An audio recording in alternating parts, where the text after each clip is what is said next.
Nderuar miq, mirëmbrëma, përshëndetje dhe mirë se erdhët në këtë transmetim të drejt për drejt në televizionin në Fox News në emisionin e përjavshëm nga Kalaja. Javës shkuar ne trajtuam çështjen e përmbytjeve, faktikisht ne ja hodhëm kësaj radhe sepse u tërhoq uji, po nga ana e qeverisë nuk është marrë as mas, pritën përmbytje tjera, se e ka dhënë kohën dhe me shi. Uroj që të zgjidhet kjo historia, pavarësisht se s'kam një shpresë madhe, por ditën e sotme ju keni ndjekur dhe nëpërmjet rrjeteve sociale, unë kam zgjedhur një temë veçantë, ta trajtoj me miqtë e misionit tim, me të cilët kemi parashikuar dhe fitoren e presidentit Donald Trump në Shtetet Bashkuara të Amerikës pikërisht një vit më parë. Sot jemi një vit më vonë nga qeverisja e Donald Trump në Shtetet Bashkuara të Amerikës dhe në gjithë botën faktikisht, sepse është postulat që presidenti i Shtetet Bashkuara të Amerikës qeveris botën, prandaj i duhet botës një vot, në rast se do ta kishte një tillë, që të votonte për zgjedhjet në Shtetet Bashkuara të Amerikës. Një vit më vonë, koincidoi ditën e sotme me një fjalim të fortë të tij në Davos, dhe pa humbur kohën do doja t'ju prezantoja panelin e natës sotme për t'ju kujtuar gjithashtu që ne do të merrem edhe konsekwencat e qeverisës Trump në Shqipëri, se ky në fakt është thelbi i emisionit, por gjithsesi do ta nisim në një mënyrë më të përgjithshme për të kaluar konkretisht tek Shqipëria më vonë. Mirëmbrëma, faleminderit Armir Shkurti që jeni me mua. Faleminderit Olon. Zoti Enri Çeno, mirëmbrëma, faleminderit që jeni me mua. Faleminderit ju. Kastriot Çipi, mirëmbrëma, faleminderit. Faleminderit. Dhe avokat Altin Goxha, mirëmbrëma, faleminderit. Armir, do doja ta nisim bashkë të diskutim të parë, sentencë, të nisur dhe nga fjalimi i presidentit Donald Trump në Davos. Ai ka mbajtur një fjalim të fortë në gjykimin tim. Keni koment për gjithë fjalën e tij sot? Atëherë, Donald Trump ka folur kështu siç e bëri ti para shtresën, si një person që o duhet të ketë fatet e botës në dorë, ose duhet të largohet që aty. Dhe Donald Trump që ditën e parë që ka ardhur në Shtëpinë e Bardhë, pra në mandatën e parë, ka treguar që nuk ishte presidenti i radhës së Shteteve të Bashkuara të Amerikës. Ishte presidenti që do ndante epoka. Dhe koha pas presidencës parë, do me thënë pandemia, na tregoi që ne tashmë kishim hyrë në një luftë botërore. Dhe lufta botërore ishte mes një agjende anti-njeri dhe agjendës së ruajtjes së vlerave të njeriut. Dhe konservatorizmi nuk është nocioni i vjetër, jo aristokratët me paruke. Konservatorizmi është një koncept krejt i ri dhe fillon që tek ruajtja e njeriut. Sepse agjenda woke që pandemisë filloi të hyjë edhe në genetikën e njeriut, filloi të hyjë në seksualitetin e njeriut, filloi të bëj agjendë gjithçka. Dhe patëm një person i cili ju kundërpërgjigj kësaj agjende, por nuk e lan. Në mandatën e dytë, neve kemi të bëjmë një person, të më ndjejë Zoti në radhë parë që po bëjmë ndoshta një blasfemi, po pas Krishtit, ky është i dyti person që vjen nga vdekja. Këtë e vran. Në 13 korrik, qelluan me armë, Zoti deshi që ai të shpëtojë. Dhe ky person që kthehet nga vdekja, që i ka realizuar gjithë gjërat e jetës vet, ka qenë rob shumë i suksesshëm në gjithçka, në biznes, me femra, në politik, në spektakël, kudo. Vjen dhe kthehet për një mision shumë të lartë, për një mision për cili gjëja e fundit që kishte ngelur është të hyrë në histori. Jo për ego, besoj unë, për të hyrë në histori dhe për të lënë një gjë, sepse ai familjen e tij ka kthyer në një dinasti. Ne kemi dinastinë Trump, dhe dinastia Trump që funksionon me rregulla dinastien. Në familjen Trump nuk ka një tymos hashash, një drogohet, një familja Trump ka disiplinë. Është tamam familje elite. Dhe botës po jep atë që botës i ka munguar, po jep më në fund kahun e lëvizjes.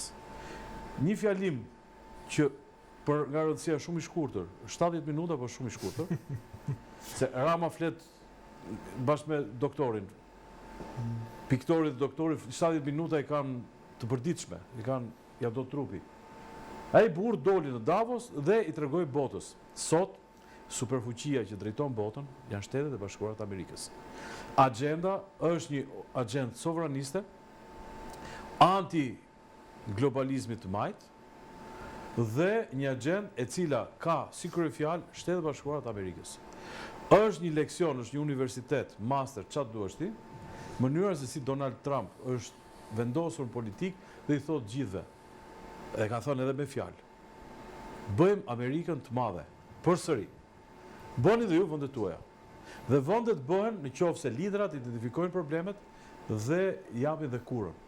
Donald Trump, të paktën këtë mandat, se ndoshta në 2016 është larg dhe i pjesa ka harruar.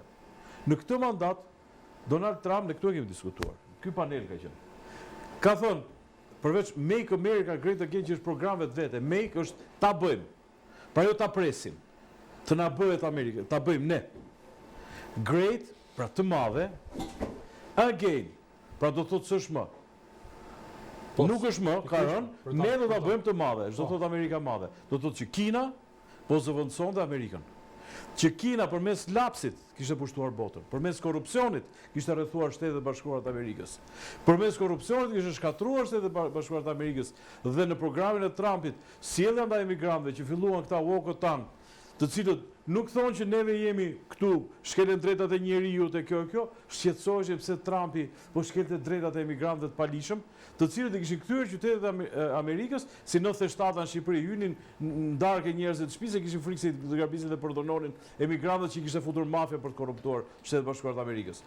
Ky person i tregoi botës kohët e fundit, paktën në mënyrë krejt qartë dhe sot me fjalë, kush sundon, cila është agenda dhe si do fitohet kjo luftë botërore. Këtë luftë botërore do fitojë Shtetet e Bashkuara të Amerikës për të mirën e njerëzimit. Për të mirën e njerëzimit, sepse Shtetet e Bashkuara të Amerikës nuk po fitojnë një luftë territorialiste. Nuk po fitojnë një luftë ekonomike. Po fitojnë një luftë sistemesh, ku i fituar radh parë është mes betejës njeri anti-njeri, do fitojë njeriu. Do fitojë ekonomia liberale e tregut, do fitojë një geopolitik e shëndetshme, do fitojnë interesat e kombeve dhe kombeve shtete. Okej, Enret, njëjtën pyetje kam bërë për ju, domethënë si e shikuat sot fjalimin e Trumpit në Davos?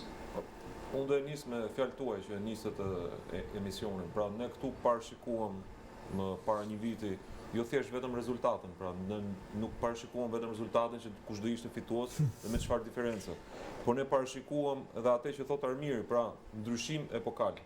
Pra duke u bazuar vetëm tek premtimet e Magës dhe America First, kuptohesh që Shtetet e Bashkuara të Amerikës do ndërmerrin një rrugtim totalisht të ri, krahasueshmërisht me 30 vitet e fundit të politikë bërjes amerikane dhe të influencimit të pushtetit amerikan në gjeopolitikën globale. Pra ne po jetojmë një moment epokal ku ka një ndryshim domosdoshmërisht edhe dukshëm është që po ka një ndryshim të rendit botror. Pra nga një rend liberal botror ne po shkojmë në një rend më tepër sovranist, por është keq interpretuar në fakt edhe gjatë asaj gjithë periudhë, po edhe gjatë periudhës së fushatës edhe këtyre 12 muajsh, pra se presidenti amerikan ka një vit e një ditë që ka hyrë në zyrën ovale. Dhe që po implementon dhe ato premtimet e tij. Është një ndryshim epokal, nuk ka një largim të Shtetet e Bashkuara të Amerikës ashtu si u perceptua fillimisht nga terminologjia e Magës, pra ta bëjmë Amerikën të madhe apo Amerika e para. Kjo nuk do të thotë që Amerika bëhet më e madhe, më e fortë, më e mirë, më e fuqishme, duke u larguar nga interesat globale dhe duke u mbyllur në vetvete. Absolutisht jo. Pra ka një rend të ri ku Amerika kërkon atë, si thosh, pjesën ku gjithë secila të përfshihet në politikë bërjen e këtij rendi të ri global. Në fakt, ne nëse do hyjmë pastaj të krahasojmë edhe numrat, pra këtu ka një përplasje mendimesh politike, ka një përplasje grupimesh interesi, patjetër. Europianët janë pakta traumatizuar në vetvete edhe në faktin po të marrin tarifat, e vendosjen e tarifave. Nëse ne kthehemi në kohë dhe analizojmë intervistat e Donald Trumpit, ai ka folur për tarifat, është shprehur për tarifat në intervistat e tij në fund viteve 80, pa flasur përpara 35 vitesh. Dhe nga vjen kjo kërkesë se ne dëgjuam edhe dje sekretarin Bezën, sekretarin e tregtisë amerikane, ku ai fliste që nga viti 1980 deri më sot Shtetet e Bashkuara të Amerikës kanë investuar $22 trilion më shumë se sa pjesa tjetër e NATO-s për sigurinë, pra për NATO-n në vetvete. Ku pjesa kryesore, 67% e të gjithë këtij kapaciteti financiar, ekonomik dhe ushtarak ka shkuar për mbrojtjen e Europës në vetvete. Pra, pas luftës së dytë botërore, e gjithë kjo mirëqenia ekonomike europiane ka ardhur si pasojë e investimit, pra e sigurisë falas në këtë lloj mënyre mund ta themi nga të Shtetet e Bashkuara të Amerikës, ndërkohë që europianët investonin në universitete, në infrastrukturë, në teatro. Amerika investonte për mbrojtjen dhe në këtë lloj mënyre presidenti amerikan po kërkon do vinte një ditë kjo. Mos Trumpi dikush tjetër do kërkon të llogari për këto të shifra kaq shumë dhe kur flasim për 22 trilion, bëhet fjalë për 2/3 e borxhit publik të Shtetet e Bashkuara të Amerikës. Kështu që në këtë lloj mënyre kemi këtë lloj përplasje, por Europa dhe politikanët e lidershipi politik evropian në vetvete duhet kishte ndodhur një lloj zgjimi. Kështu që unë shikoj edhe fjalimin e Donald Trumpit sot në Davos para gjithë drejtuesve politik, por edhe atyre që drejtojnë ekonominë botërore, është një nuk është paralajmërim, por është një fjalim që i kërkon të zgjohen të gjithë. Europa është pjesë e boshtit të asaj që mund ta quajmë qytetërimi perëndimor. Thjesht Europa duhet të ndërmarrë një rrugtim tjetër. Okej, Kastriot. Përpara Trumpit ka folur kryeministri aktual i Kanadas, Mark Carney, që ka qenë edhe guvernator i Bankës Anglisë. Njerëzit duhet ta vrasin pak mendje për këtë, si ka mundësi që një njeri është guvernator banke në një shtet dhe bëhet kjo më shkojnë me një direkt kryeministër në një shtet tjetër, po kur ke lidhje të ngushta me elitën globaliste, kjo është e mundur. Ka ndodhur edhe në raste të tjera. Mark Carney çuditërisht kishte vendosur të hiqte dorezat dhe të thoshte ca të vërteta, që të gjithë i dim. Madje ai përpara se të fillosh të thoshte të vërtetat për rendin global, përdori anekdotën e Václav Havelit për të përshkruar mënyrën e jetesës dhe të menduarit në komunizëm. Pra duke perifrazuar Václav Havelin, tha në komunizëm shitësi i zarzavateve vinte një parull si për dyqanit vetë që t'ishte në rregull, proletar gjitha vetëve bashkohuni, e shikonte tjetri e vinte dhe ai, të gjithë e thonin kur takoheshin, askush nuk e besonte, por të gjithë jetonin brenda kësaj gënjeshtre se ndiheshin më të sigurt, duke e pranuar si gënjeshtër. Dhe paralele që ai hoqi ishte me rendin global. Ai tha kemi jetuar brenda një sajese, brenda një trillimi, që ndryshe do thotë falsitet. Rendi i bazuar në rregulla, që kemi pretenduar që kemi ndërtuar me OKB-n, ka qenë fals. Dhe kemi ditur të gjithë që ka qenë fals. Tani po e shikojmë që kështu ka qenë dhe kështu kemi bërë, kemi gënjur të gjithë. Ndërsa sekretari do t'i lidh të dyja pse. Sekretari i tregtisë, pra ministri i tregtisë së Shteteve të Bashkuara të Amerikës, tha globalizmi ka dështuar nga një politikan i nivelit lartë, përveç Trumpit, nuk ishte thënë ndonjëherë, paktën ndjenin time kjo. U mor disa minuta me globalizmin, ka dështuar, i ka krijuar probleme Amerikës, i ka krijuar probleme Europës, gjithë perëndimit, nuk mund të funksionojë, është i rrezikshëm, është i dëmshëm, duhet largohemi. Ajo që tha Endre pra thirrja për një vështrim, për një vështrim brenda vetes, brenda interesit kombëtar, që kjo nuk do të thotë nuk kupton as pak fashizëm, kjo nuk kupton respekt për veten tënde, për qytetarin që të zgjedh, për ekonominë e tij.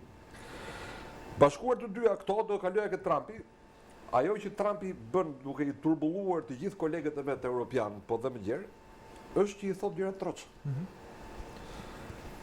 Marrin me dash deklaratat e tij për Grönlandën. Asgjë të habitshme nuk ka nga ato që ka thënë Trumpi përveç se i ka thënë troç. Se këto janë gjëra që kanë ndodhur. Në këtë rendi global që sot Mark Carney pranon që nuk ekziston, më i forti e ka pushtuar më të voglin kur ka dashur. Ja ka ndruar qeverinë kur ka dashur, e ka mbajtur të pushtuar dhe e ka lëshuar kur ka dashur. Trump po thot, madje sot ka bërë një hap brapa, ka thënë nuk do të përdor forcë ushtarake. Globalistët thonë ky është bully, është kjo fjala e famshme në anglisht, një shantazhues, një arrogant, një që të ushtron presion. Trumpi thotë thjesht vërtetën. Ka interes. Po i më thot troç, domethënë nuk është diplomatik. Qartë. Ka një gjë që i mungon Trumpit është ajo maska e diplomatit që jemi mësuar ta shohim. Po nuk na duhet kjo se jemi lodh me këtë. Jemi lodh. Jo, patjetër që nuk na duhet. Nga ana tjetër, unë mendoj se jemi ende në prag të, ose ndoshta edhe kemi hyrë në luftën e tretë botërore, por nuk do të jetë ajo lufta që kemi supozuar gjithë këta vjet që do të ishte një luftë bërthamore që shkatronte botën, që pastaj do bëhej lufta e katërt me Shkopin dhe me Gur sipas Albert Einsteinit. Besoj që jemi në luftë, por lufta do të jetë lokalizuar brenda kontinenteve. Do luftoj çdo fuqi e madhe ekonomike dhe ushtarake për dominim në oborrin e vet, Okej, në hapësirën e vet. shumë interesante kjo. Altin, Sa për përgjigjesha dikujt në koment për një status kisha bërë unë, që ai thoshte që Trumpi nuk mund të jetë partizani i veshur si Gjerman dhe Gjermani i veshur si partizan. Trumpi është ai që është, po thoshte që ne shohim me Bibi Netanyahu krah dhe që po prodhon konflikt global. Dhe unë sapo i shkruajtoj që ta heqësh mjegullën nga syt për të kuptuar Trumpin, ka një mënyrë shumë thjeshtë. Hiq dorë nga fjalët që thot Trumpi, madje thjesht rënditi veprimet e tij për mos u merr prapë me to. Fillo dhe bëj korrespondencë e veprimeve me rezultatet. Çdo thot veprimet me rezultatet. Fjalët fshihen. Fjalët janë PR i asaj këta e quhen arrogancë, nuk e kuptojnë dot që Amerika si thosh trajtohet si një gjigant i smur i Bosforit nga shumë shtete dhe kur thot Trumpi që na keni vjedhur me dekada para tona nëpërmjet shfrytëzimit të suportit usharak amerikan, edhe të tarifave që janë negociuar gjithmonë mes elitash, jo për qëllimet e shteteve, por për qëllimet e bankave të tyre, njerëzit do fillojnë të kuptojnë që vetëm po të bësh analizë e rezultateve të Trumpit do kuptosh çka ka bërë ai. Dhe ajo që ka bërë ai është shkatërrim total i të gjithë rendit globalist që u ndërtua në dekada dhe që po degradonte perëndimin, duke i krijuar perëndimit varrëmisën e vet që ishte Kina. Kina është një sponsorizim perëndimor për të varrosur perëndimin. Dhe Trump, kur erdhi në fushatën e parë në 2016, bëri ndryshimin e madh të narrativës politike botërore, ku tha, nuk është Rusi, është Kina. po, Ky është problemi.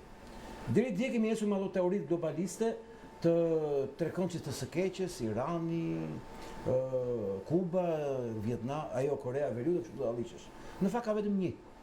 Është një krijesë e përbindshme e Wall Streetit, e City of London, e Rothschildve, e bankave, e elitës jude në botë që prodhoi Kinën për të vrarë perëndimin.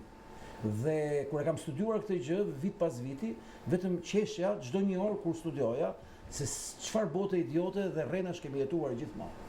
Trump, që kur ka ardhur në pushtet, ka bërë 4 veprime bazë në këndvështrimin e tij. E para ka izoluar Izraelin duke ja vrarë pak nga pak ëndrrën e tij të Izraelit të madh, duke ja shuar atë. Duke e rrethuar me koalicion më të madh musliman në historinë e 70 viteve të fundit, që është ai që ka krijuar Trumpin nëpërmjet tezës së një marrëveshje bashkëpunimi abrahamik, që në fakt ç'a ishte në funfare, ç'a doli funfare, doli që gjithë muslimanë që se shohin dot veten me sy me njëri tjetrin me sy, u bën bashkë dhe janë bashkë. Dhe kanë rrethuar fizikisht Izraelin, dhe po të shohim projektet energjetike që po luajnë gjithandej, është prapë një neutralizim i lojës fuqishme të Izraelit për të bërë gjigant energjetik me Europën. Hiku pjesa e destabilitetit lindjes mesme. Shkojmë tek pjesa më e rëndësishme që ka të bëjë me çmendurinë e shpikur nga elita globaliste që ishte lufta Ukrainë-Rusi. Trump që në 2016 e tha që nuk është Rusi problemi, është Kina, madje Rusi tha duhet se s'bën të integrohet mes nesh, sepse një martesë e Ariut me Dragojin është fundi i perëndimit. Në çdo analizë ta marrësh, është fundi i perëndimit. Dhe Trump qartas do të arrijë atë rezultat. Çfarëdo që të shpikin këta faz plagë, çdo gjë në Davos është për këtë qëllim. E treta ka të bëjë me atë që quhet fuqia në rritje të përshpejtuar e Kinës në botë, e cila është një ekspansion që brenda 20 vjetësh po të vazhdonte me këto ritme, ne nuk do flisim më për Amerikë. Ne do flisim për sundimin e Kinës në të gjithë botën. Trump po izolon asaj fuqinë bazë që është energjia. Dhe goditjet që bën me arrestimin e një personazhi si thosh që unë e quaj komik në formatin e vet që ishte ky Maduroja, që i hakrrei Trumpin, njësoj si Sadami dikur me shpatë në dorë, ka të bëjë thjesht me lëvizjen e si thosh me tronditjen e tregut të energjisë drejt Kinës, ku nga një anë është konvertimi i shitjes në dollar dhe jo në yen, dhe nga ana tjetër kontrolli mbi depozitat dhe eksportin e naftës në Kinë. E dyta që ka të bëjë me Iranin ka të bëjë me lojën që bën Trumpi, sikur është armiku më i madh i Iranit dhe Irani është armiku më i madh i Amerikës. Në çdo rezultat që kemi parë një vit, e vetme gjë që kemi parë është heqja e pretekstit dhe justifikimit të Izraelit që të godas Iranin dhe të shkatrojë Iranin, duke fundur destabilitetin që kanë pas bërë me Libinë e me shumë vende të tjera, ku me Iran nuk e bëjnë dot. Dhe Trump i qartë është ai që çon aeroplan dhe ur aeroplan, bën kështu video game duke bombarduar impiante gjigande të pasurimit të uraniumit, pa pikën e uraniumit brenda, dhe ku Irani kundërpërgjigjet fuqishëm duke i thënë orën kaq do të çojë një raketu, po hiqi ushtarët që të bjerë aty kot ke oborri. Dhe shpikërisht marrëveshja e Alaskës që ka përcaktuar të ardhmen e re globale, e cila do të jetë një ardhme, e cila do të jetë paqja. Kjo është shumë e rëndësishme dhe një kordon sanitar ushtarak në linjën e largët për të izoluar Kinën. E katërta, e cila është më e rëndësishme, që ka të bëjë dhe me ne. Ajo që është më e rëndësishme në këtë botë për mua është liria e fjalës, gjithë tjerat janë kot. Sepse liria e fjalës dekonstrukton dhe demonton të gjitha mashtrimet gjigande globale që kanë bërë për të marrë në errësirë dhe për të shfrytzuar në maksimum të gjitha potencialet që ata kanë për të shkatruar civilizimin perëndimor, dhe sidomos krishterimin. Dhe kjo ka 150 vjet kjo gjë, dhe dim kush e bën. Ajo që ka bërë Trumpi, dhe unë mendoj që është shumë e rëndësishme, është që po fut duart në Europë nëpërmjet lirisë shprehjes, duke i dhënë avantazh popujve, qytetarëve, njerëzve të mençur, përballë budallëve që u bëhet lavash truri mediatik, duke favorizuar forcat konservatore për të kthyer në Europë forcat sovraniste që janë në vetmja mënyrë për të shpëtuar Europën nga dekadenca e saj e plotë. Pra, me 4 pika mund t'i themi nga një emër secilës, Trumpi arriti gjën më të rëndësishme që të izolonte destabilitetin botëror që vjen gjithmonë nga Izraeli, arriti që të prodhoj atë që quhet gjë më e rëndësishme, paqja në Ukrainë, që nuk është paqja në Ukrainë, por është projekt i madh Rusia-Amerikë, 1 trilion është përdorur deri tash plani i investimeve, dhe që do të jetë një paqe që është themelore për një stabilitet ekonomik dhe prosperitet në gjitha fushat për gjitha shoqëritë e kësaj bote. E treta që ka të bëjë me izolimin e shpejtësisë Kinës, dhe e katërta, nëpërmjet lirisë shprehjes, kthimin e identitetit kombëtar, sovranitetit, rënien e socializmit, shkatërimin e globalizmit dhe mbi gjitha identitetit kulturor kombëtar, ku emigracioni që është kjo gryerje e brendshme që po vret civilizimin perëndimor, që është një minë mesate prodhuar nga elita globaliste me qëllim shkatrimin e civilizimit perëndimor sipas Kalergi plan, unë mendoj që Trumpi në 365 ditë ka bërë aq sa do bënin 4 president për 4 mandate. Okej. Në fakt unë do doja të fokusoheshim tani tek konsekuencat e këtij 365 ditëshi në Shqipëri. Po. Do me thënë, ose për çështjen shqiptare, po doni fusim dhe Kosovën, por sigurisht që Shqipëria, besoj unë, ka interes në raport me politikën Trump. Do të shkojmë në një hapësirë publicitare dhe rikthehemi për pjesën e dytë të emisionit fokusuar totalisht te kjo. Publicitet dhe rikthehemi. Jemi rikthyer sërish së bashku, nderuar miq, për pjesën e dytë të emisionit. Armir, unë në fakt do doja të fokusoheshim pak tek konsekuencat në Shqipëri, po në Shqipëri. Tash ti marrim lekë këtyre kolegëve të ikin tani darkë të kthehemi pas 2 orësh. Pse? Po se kam shumë për të thënë. Jep. Tani konsekuencat. Bëhet Dark Express. Bëhet fast food. Spari herë po themi që shqiptarët bëjnë gabimin e madh, shumica e tyre, që shohin perspektivën nga dritarja e kasollës tonë. Dhe që shohin në mënyrë fshatareske. Na do Amerika, s'na do Amerika. E kemi mik Trumpin, e kemi armik Trumpin. Donald Trumpi, nëse vendosim nga perspektiva e tij, është një lider epokal, i cili ka Amerikën të parë dhe nuk do t'ja di për as vendin e dytë në botë, dhe as për vendin 102 që jemi neve. Ai do të di nëse sistemi që ai nuk ka shumë kohë, se dhe sigur po themi se u fol në fillim që jo po do ndroj kushtetutën, marrë dhe mandat tret. Nuk ka kohë jetësore, është 80 vjeç. Dhe natyrisht gjërat do t'i bëjmë me rend. Dominoja është domino, vendoset i gur, pastaj vazhdojnë të tjerët me radhë. Dhe ai ka filluar domino dhe po e luan shpejt, por në mënyrë shumë strukturuar dhe tipike. Çfarë po ndodh ne? Ne jemi në kampin tjetër. Pra nëse thamë që ka një front, ka një luftë botërore mes sovranizmit, njeriut dhe anti-njeriut, ne jemi në front të anti-njeriut. Edhe ligji i fundit që miratoi parlamenti, ajo e gjoja barësisë gjinore, ishte shprehje e hapur e kësaj gjëje. Nuk po flas për standardet demokracie, nuk po flas për smart city-n, që është një shkelje flagrante pikërisht e këtyre marrëveshjeve me partnerë strategjik, kalimi i vijave të kuqe. Pra, Edi Rama ka pozicionuar Shqipërinë te ky klub i ktesë, te klubi i Trumpit nuk ka vend. As shpirtërisht, as nuk e qa asnjëri. Ky klubi tjetër, natyrisht Rama mendon që vërtet mund të jetë në shkallë të parë, po e ham plumbin tjerët figurativisht. Kështu që sa dhe vjerada këti kanë marru gjërat. Shqipëria gjithë jetës, ky komb ashtu është mësuar, ashtu ka sjellë historia, që ne presim. Ne nuk kemi, edhe nëse do bënim një slogan, nuk është ta bëjmë Shqipërinë të madhe sërish. Ne do thonë të bëhet, se ne vetë nuk marrim gjë. Të bëhet Shqipëria e madhe, bilet na e bëjnë Shqipërinë. Shtetet Bashkuara të Amerikës nuk kanë punë me Shqipërinë, nuk kanë për të bërë Shqipërinë. Shtetet Bashkuara të Amerikës kanë vendosur këtë front dhe nëse Shqipëria do të renditet në këtë front, duhet të ndryshojë qasjen politike. Nuk mund të vazhdojmë neve me këtë mënyrën vulgare të bërit politik.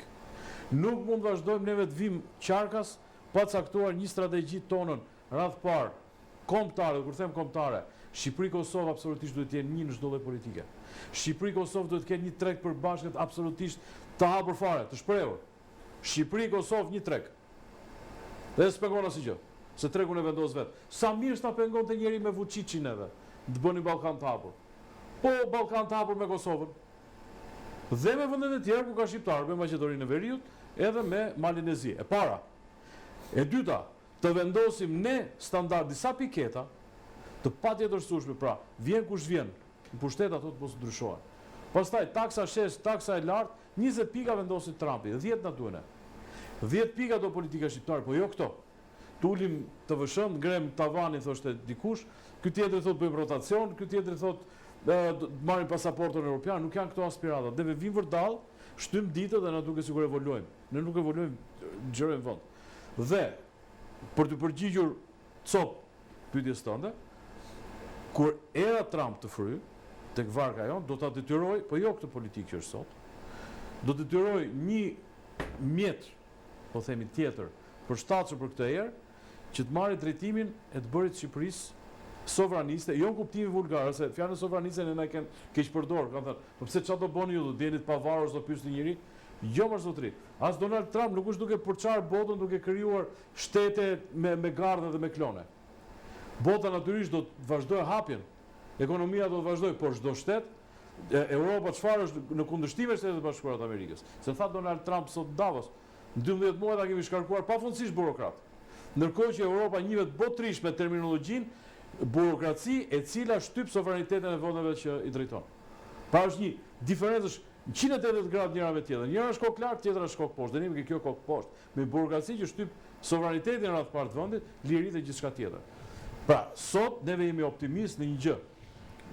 Është naivitet dhe ne tallemi me pjesën e helikopterit që do vit marri këtë, tallemi me euforinë e letrës që i ka ardhur mikut të Trumpit Edi Rama, tallemi me gëzimin e madh që kanë vënë Shqipërisë në 75 vende, kanë thënë që janë dënuar neve për viza, tallemi, sepse ato veprimet të Donald Trumpit, i cili ecën pa parë se kë po shkel.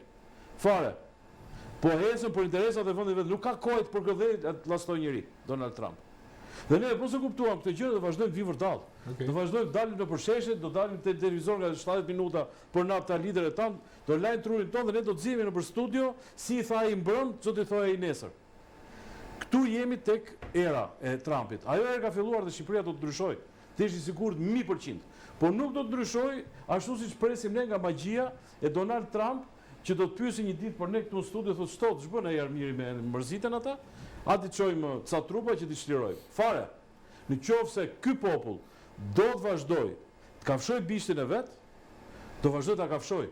Por politika e këtij vendi do të marrë drejtimin, orientimin sovranist të Shtetet Bashkuara të Amerikës, me hir ose me pa hir. Okej, Henry, një pyetje kam për të katërt. Për të dhënë një shpjegim edhe për sovranizmin, se Armiri ka drejtë që kjo perceptohet gabimisht nga opinioni publik. Sovranizëm nuk do të thotë mbyllesh në vetvete, mbyllesh në kull apo në bunker.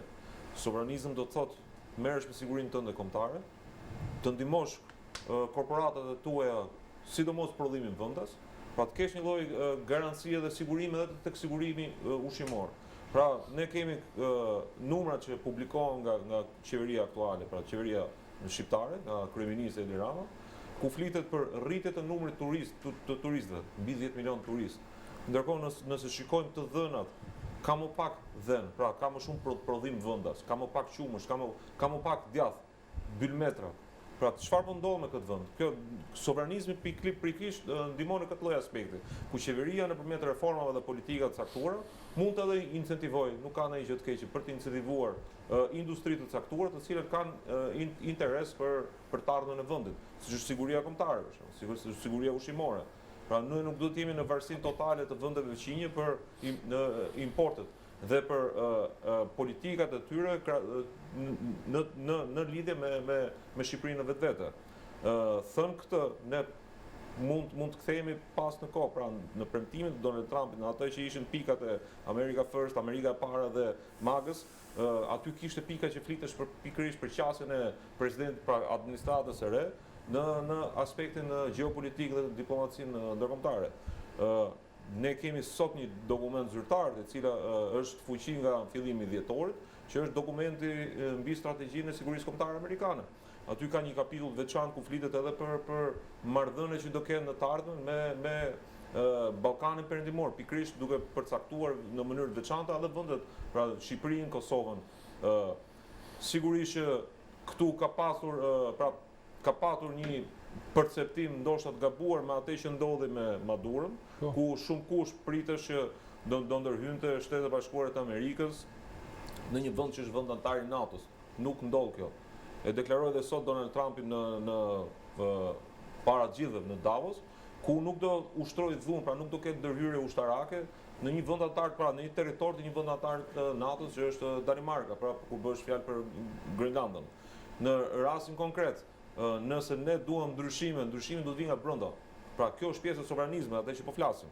Pra ndryshimin vetë opozita në vetvete, nga unë ne të dy jemi pjesë e opozitës, pra duhet të gjithë jemi fakt pjesë e opozitës, pa dikush struktura ndryshme. Jo një pjesë e struktura, kjo është. Po.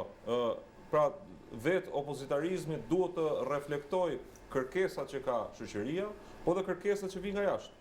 Dhe në mënyrë që të reformohet për të krijuar atë, si thua, ekipin dhe produktin më të mirë të mundshëm që mund t'i ofrohet shoqërisë shqiptare në vetvete. Dhe sigurisht që një produkt i mirë për shoqërinë shqiptare është një produkt i mirë edhe për Shtetet e Bashkuara të Amerikës. Shtetet e Bashkuara të Amerikës janë aleati kryesor strategjik i Shqipërisë. Gjithçka e mirë që i ka ndodhur Shqipërisë, që pas rënës së murit të Berlinit, ka ndodhur vetëm nga ndihma dhe udhëheqja e Shtetit Bashkuar të Amerikës. Pra, nëse ne kthehemi në kohë dhe bëjmë një krahasueshmërisë të historisë, nga që pas 1913-s ku Shqipëria e madhe u nda në 5 shtete dhe ku më shumë se gjysma e territorit dhe gjysma e popullatës mbetet në vendet fqinje, në Kosovë, në rastin konkret në Kosovë ka pasur shumë betejë dhe kryengritje, disa prej tyre edhe të mëdha në nivelin e UÇK-s. Por me mrekullia ndodhi vetëm kur Shtetet e Bashkuara të Amerikës ndërhyn. Në 99-ën u sulmu Beogradi dhe u çliru Kosova në vetvete dhe u mbrojtë pavarësia e Kosovës edhe me kundërshtinë e shumë fuqive të mëdha në botë. Përfshirë sot kemi 5 vende anëtare të Bashkimit Evropian, të cilët ende nuk e njohin pavarësinë e Kosovës, edhe pse është fakt. Thënë këtë, ne do të studiojmë me kujdes filozofinë dhe doktrinën Trump në lidhje me diplomacinë. Ajo është shumë e ngjashme me atë që Samuel Huntingtoni shkrua në atë përplasjen e qytetërimeve dhe dokumenti zyrtar tashmë i strategjisë kombëtare të sigurisë kombëtare amerikane, ne do ta shikojmë me shumë kujdes dhe të kuptojmë se si ne mund të ndërlidhemi me interesin amerikan, për shtyr përpara dhe interesat tonë kombëtare. Kastriot? Që Trumpi nuk do kishte ndikim të drejtë për drejtë në Shqipëri, ashtu siç jemi mësuar të shohim ne që u zgjodh një president i ri në Amerikë, tani të shikojmë do të rrezojë qeverinë apo jo. Nuk do ta bënte ne këtë e dinim që në mandatin e parë. Dhe padyshim që ajo që i mbeti për të bërë shqiptarëve, se nuk po marrin Shqipërinë, se kur themi Shqipërinë nuk kuptojmë shtetin, qeverinë e Shqipërisë, po shqiptarëve, ishte që të frymëzoheshin prej Trumpit, qoftë edhe prej Trumpit në mandatin e parë. Fatkeqësisht ne si shoqëri nuk treguam që kishim reflektuar nga përvoja e mandatit të parë të Trumpit dhe më duket fatkeqësisht se nuk po reflektojmë as tani në mandatin e dytë. Armiri është shumë optimist që thotë që do ketë ndryshime në Shqipëri, unë uroj që të jetë kështu, po unë nuk po shoh, pse nuk po shoh? Sepse po marrim vetëm ditët e para, në dashat e 24 orët ose edhe orën e parë të Trumpit në shtëpinë e Bardh. Sa dekret e firmosi orën e parë që unë. Më shtypet që ka firmosur një 30. Po. Më shumë se çdo president parti. Dhe ka vazhduar me atë ritëm. Çfarë e pengon klasën politike shqiptare që të kërkoj të bëhet siguria ushqimore siç po bëhet në Amerikë me të famshme lëvizjen MAHA. Siguria e ilaçeve me të njëjtin standard. Rishikimi i kalendarit vaksinal. Mbrojtja e produkteve vendas me tarifa. Kur filloi Trumpi të imponoi tarifat, unë kam qenë në disa studio televizive dhe kam bërë debate me bashkëbiseduesit se e quanin kthim prapa në kohë. Vendosjen e tarifave tregtare, doganore. Endri me drejt thot këtu vin turist, konsumojnë bulmet, konsumojnë mish edhe bulmeti janë të importuar. Si mbrohet fermeri shqiptar? Mbrohet duke vënë tarifat doganore që kërkon Trumpi. Si mbrohet tjetër? Prap duke bërë një gjë që ka bërë Trumpi. Dolja Shtetet e Bashkuara për herë të dytë nga protokolli i Parisit për klimën, i mbylli të gjitha financimet e të ashtu quajturave programet gjelbra.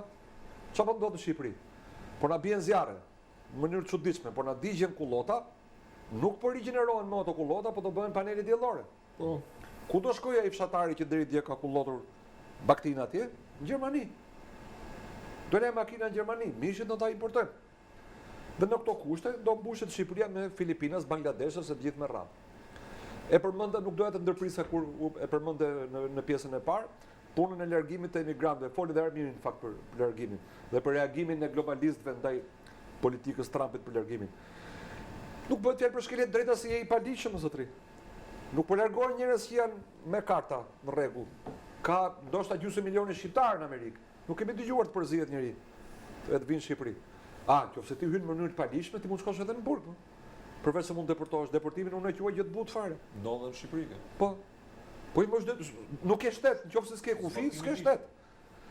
Tani, cilat nga këto ka reflektuar qeveria jo, po opozita shqiptare.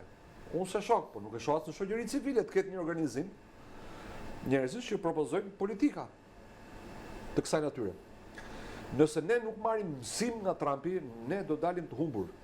E fundit që ne humbasim, pra përveç se nuk ndjekim shembullin e tij për të bërë Shqipërinë të madhe, ne humbasim pjesën praktike të marrëdhënies. Trumpi ka treguar që ndonse nuk është ideolog në kuptimin që t'ia vesh ideologjinë vet me zor një vendi dhe t'imponoj gjithë politikat ekonomike në bazë ideologjisë, ka treguar që është preferencial në marrëdhënie dhe bën mirë që është preferencial. Për shembull, Viktor Orban ka marrë trajtime preferenciale. Pse? Sepse është një sovranist. Unë nuk do të çuditesha që nesër Robert Fico, pavarësisht se është i majt, ish komunist, social-demokrat, por sovranist, kritik i BE-s, kritik i luftës në Ukrainë, të marrë dhe ai trajtim preferencial. Pra, ti mund përfitosh indirekt nga SBA-ja e Trumpit nëse ti sillesh si Trumpi. Shtëpia e madhe që do të bëj ai në Amerikë mund të të ndihmoj ty të bësh këtë kasollën e vogël në Shqipëri, nëse ti do që ta bësh. Nëse ti s'do ta bësh, do ta lësh siç ka qenë deri më sot, pse do merret Trumpi me ty? Diamante s'ke, litium s'ke, naftë në sasi që t'i interesoj atij nuk ke, s'ke interes për asgjë. E kuptoj. Altin? Unë jam i bindur që Shqipëria as nuk ekziston si peizazh në Shtëpinë e Bardhë, sepse nuk ka pse të ekzistojë. Kosova po, për shkak se ka arsye, ka bazë dhe ka qendër të vetën të historisë saj gjeopolitike të 35 viteve të fundit. Por Shqipëria nuk ka ditur në kuptimin e forcave të cilat kërkojnë zhvillimin e Shqipërisë, mbrojtjen e interesit kombëtar, nuk kanë ditur asnjëherë ta kuptojnë as Trumpin, as administratora, por mbi të gjitha mënyrat dhe praktikat dhe mjetet se si funksionon marrëdhënia publike e forcave të caktuara politike apo e forcave të caktuara përfaqësuese në raport me diplomacinë e SBA-s. Në Shqipëri ka ekzistuar vetëm Sorosi, i cili dihet se ç'pozit ka me Trumpin dhe ç'ka pasur gjithmonë, dhe ai ka menaxhuar dhe manipuluar të gjithë sistemin tonë marrëdhënie publike me Washingtonin. Dhe ardhja e Trumpit ka qenë një shans i humbur jashtëzakonshëm për opozitën e asaj kohe, për faktin se opozita ishte totalisht e kapur nga Soros, dhe kur mori Berisha Partinë Demokratike, demonstroi një paaftësi totale për të kuptuar gjeopolitikën dhe ideologjinë, e cila mund të ishte mjeti më i fortë i mundshëm për ta përdorur në raport me të qenit pale interesuar që mund të shfaqë një lloj interesi, jo kuptohet shtëpinë e bardhë, se shumë larg shtëpia e bardhë, po të paktën departamentin e shtetit të shtëpisë së bardhë. Në aktualitetin që ne flasim, ne kemi një klasë politike totalisht si thosh anti-trumpiste, dhe këtë e them me plot gojë pavarësisht prallave që gjejmë televizor, për faktin se jo thjesht me faktin që këta nuk kanë as aftësi për të kuptuar politikën amerikane, dhe ne kemi parë një parti demokratike që merr pjesë konventat e demokratëve në Amerikë, kemi parë parti demokratike që nuk guxon të thoshte i llaf në favor të votës shqiptarëve në Amerikë pro Trump. Por ne shohim që edhe ajo që ata përfaqësojnë nuk është në gjendje të plotësojë as minimumin e interesit amerikan, për faktin sepse unë shoh që kjo është një klasë e degeneruar, e kalbur, dekompozuar politike, e cila nuk ka të bëjë me pushtetin, ka të bëjë me klasën politike. Që do thotë as nuk ngjallin ndonjë ngacmim. Të rrëzosh Ramën, po themi si Maduron, që të sjellësh këta, që këtu bie narrativa. S'ke qa sjell, e s'ke qa bën, e s'ke me kë, as s'ke se si. Me ja mendovani pa kabineti qeveritar me ata fytyra që ka Berisha në parlament. Kabineti qeveritar që do mundë Ramën dhe që është një grup qeveritar i cili i përfaqëson mirë interesat e Washingtonit në rajon. Është çesharake, ti shohësh vetëm fytyrat e deputetëve. Domethënë, koncepti është që ne e kemi humbur këtë betejë, nuk kemi ditë asnjëherë.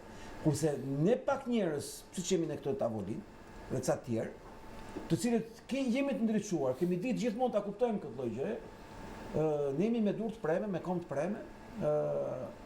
Unë jam në censur totale në lidhje me këtë gjë, po si jam unë, nuk jeni unë më mirë se unë. Me presim ty Aulon që për shkak të si thosh rezultatit e zakonshëm që patë elektoral, thyve atë establishmentin e Partisë Demokratike dhe si thosh peshove mediatikisht, dhe kjo të bëri që ti jesh tashmë një nga personat me fuqi narrative në median sot publike.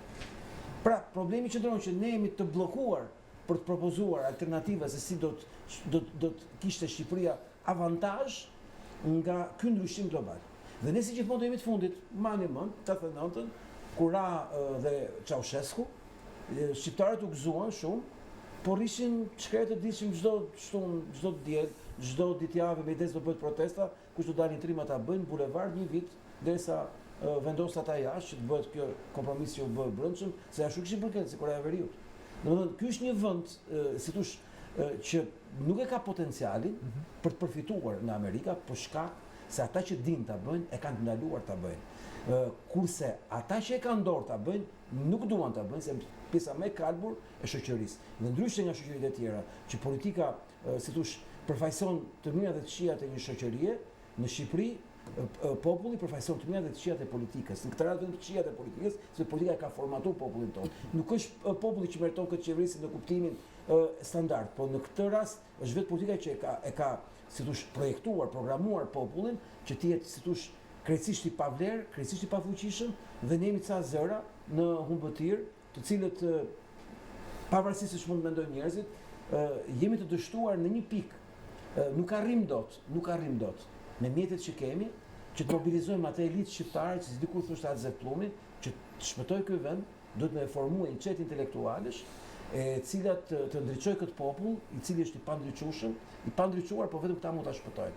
Ne nuk bëjmë dot 10 veta në Shqipëri, e lëmë të bëjmë ne çeta të mëdha politike, partijake apo për më tepër.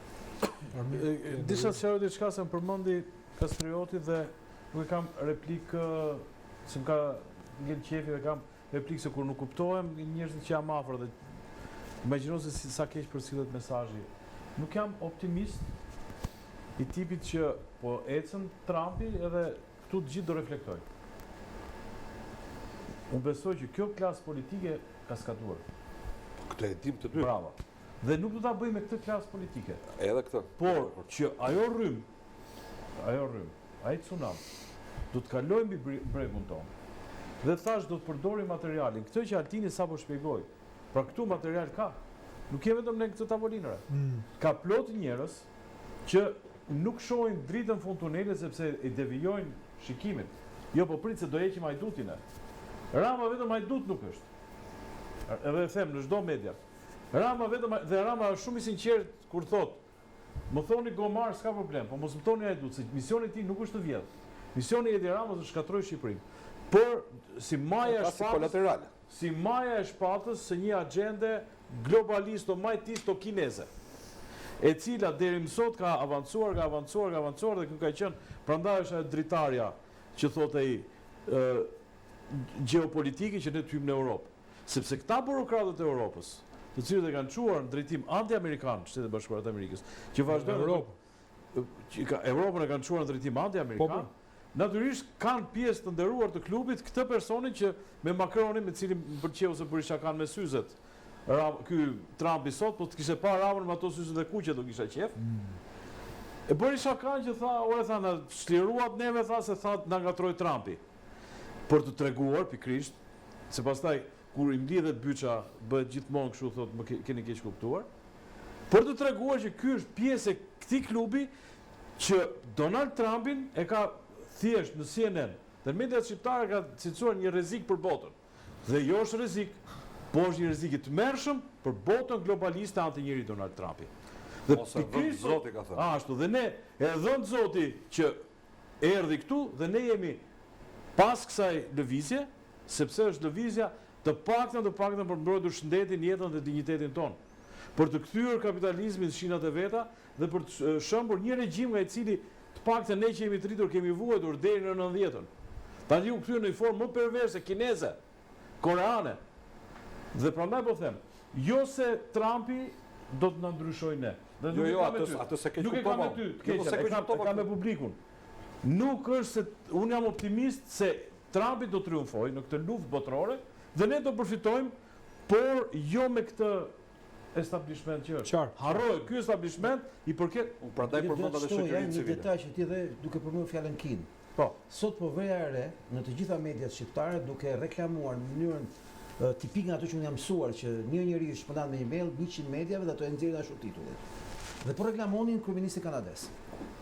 Dhe thosh ja, doli një burr, ky tha të vërtetën, ky tha atë që s'e ka thënë kush. Ky tha të vërtetën, ky tha të vërtetën që ka rënë sistemi, por ky tha dhe zgjidhjen e rënë sistemit lidhemi me Kinën.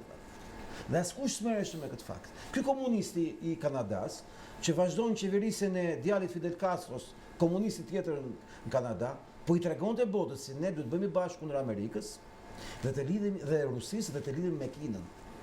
Dhe të gjithë në Shqipëri promovonin ju çfarë fjalë burri ka thënë ky. Asnjë s'merresh me thelbin asaj që tha ai.